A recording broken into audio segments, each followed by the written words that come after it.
คัญเกิดขึ้นในชีวิตของเราพระเจ้าประทานสิทธิในอำนาจให้แก่พระเจ้าประทานฤทธิ์เดชให้แก่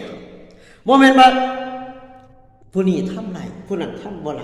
ผู้นี้พระเจ้าบ่ได้ใส่แบบนี้ผู้นี้ใส่พระเจ้าบ่ได้มีขีดจำกัดแต่เฮานี่แหละมีขีดจำกัดกับพระองค์หัวใจของเราบ่เปิดถ้าหัวใจของเขาเปิดพระเจ้าบ่แม่นพระเจ้าตัวเล็กๆอยู่ในชีวิตของเขาพระเจ้าเป็นพระเจ้าที่ใหญ่ที่สุดใหญ่มากที่สุดอยู่ในชีวิตของเขาพระเจ้าเขาเป็นพระเจ้าผู้ยิ่งใหญ่อยู่ในชีวิตของเขาโมเมนต์พระเจ้าตัวเล็กๆอยู่ในชีวิตของเขาสำคัญคือเขาเปิดใจให้พระเจ้ารักษาเขาเปิดใจรับฤทธิ์เดชของพระวิญญาณบริสุทธิ์ผ่านทางผู้รับใช้ที่มีของหลากประทานในการทรงผ่านถ้าพี่น้องเปิดใจพี่น้องได้สัมผัสกับพระวิญญาณบริสุทธิ์พี่น้องจะมีการรักษาโรคในนามของพระเยซูเมื่อนั้นเหตุการณ์นั้นที่เกิดขึ้นข้อที่14บอกข้อที่14บอกว่าเมื่อเปโตรกับราชาบก11คนนั้น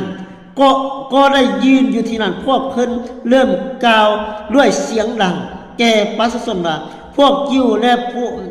ทั้งพวกพร้อมกับทุกคนที่พักอาศัยอยู่ในนครเยรูซาเล็ม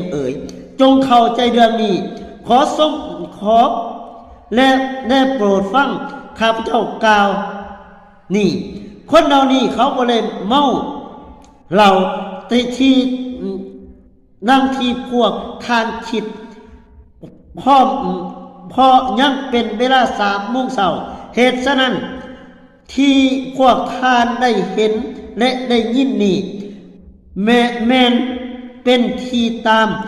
ที่ผู้ประกาศยูเอ็นได้กล่าวไว้พระเจ้าทรงกล่าวว่าในยุคสุดท้ายนี้เฮาจะถอกเทวิญญาณถอกเทพระวิญญาณของเฮาลงใส่มนุษย์ทั้งปวงชายแด่ลูกชายแด่ลูกหญิงของพวกเจ้าจะทำน่วยชายหนุ่มของพวกเจ้าจะฝันเห็นนิมิตและพวกชายเฒ่าของพวกเจ้าจะฝันเห็นฝ่ายเฮาในข้าวนั้นเฮาจะประทานพระวิญญาณของเฮาให้แก่ผู้รับใช้ชายหญิงของเฮาและพวกเขาจะทำน่วยและในเฮาพวกเขาจะทำน่วยเฮาจะบันดาลให้มีไม้